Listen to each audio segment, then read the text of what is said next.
गुरुजी, आपने जैसा कहा था बिल्कुल वैसा ही हुआ। आज आपकी कृपा से हमें पुत्र की प्राप्ति हुई है। गुरुजी, अब आप ही इसका कोई नाम रख दीजिए। हाँ हाँ बेटा, क्यों नहीं, तुम अपने पुत्र को मुझे दो। क्या हुआ गुरुजी, आप इतना चुप क्यों हैं? बेटा, एक चिंता की बात है, पर मैं उसे कहने से डर रहा हूं। क्यों गुरुजी, ऐसी क्या बात है जो आप कहने में इतना डर रहे हैं? बेटा, मैं ये गुरुजी, साफ साफ बोलिए ना, बात क्या है? बेटा, जब तुम्हारे पुत्र की उम्र 9 वर्ष की होगी तो इसकी मृत्यु तेरे हाथों ही होगी। मंगरू और उसकी पत्नी बाबा की बात सुनकर चौंक जाते हैं। लेकिन गुरुजी, मैं भला अपने पुत्र को क्यों मारूंगा? इस पुत्र की प्राप्ति के लिए मुझे 10 वर्ष से भी अधिक का समय लगा है। तुम्हारी बात सही है, किंतु जो इसके भाग्य में लिखा है, मैं तो केवल वही बता रहा हूं।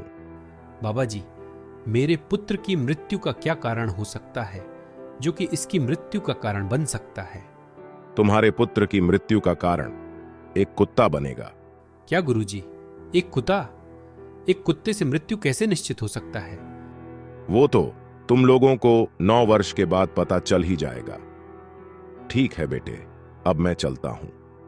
गुरुजी के जाने के बाद अरे भाग्यवान, तुम दुखी क्यों हो रही हो?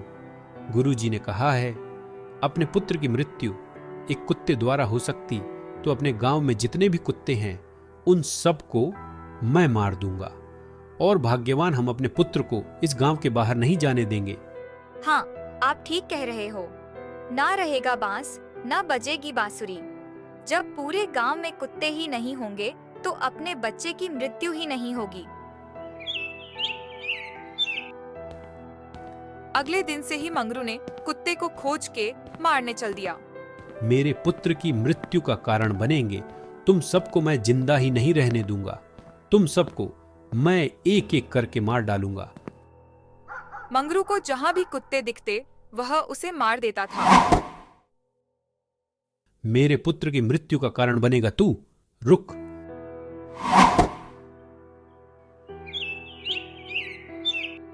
9 साल बाद भाग्यवान, आज अपना पुत्र पूरे 9 वर्ष का हो गया और तुम तो जानती ही हो अब कोई चिंता की बात नहीं है, क्योंकि मैंने अपने गांव के सभी कुत्ते को मार दिया है।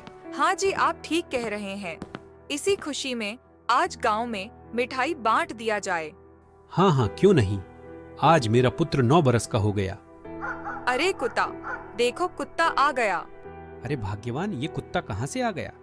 मंगरू उसे मारने के लिए अपना तीर चलाता है, तभी उसके बीच में उसका बेटा आ जाता है और उसका तीर कुत्ते की जगह उसके पुत्र में जा लगता है और मंगरू के बेटे की तुरंत ही मौत हो जाती है।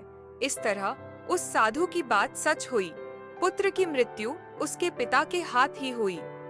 दोस्तों, कहानी कैसी लगी? कमेंट करके जरूर बताइएगा।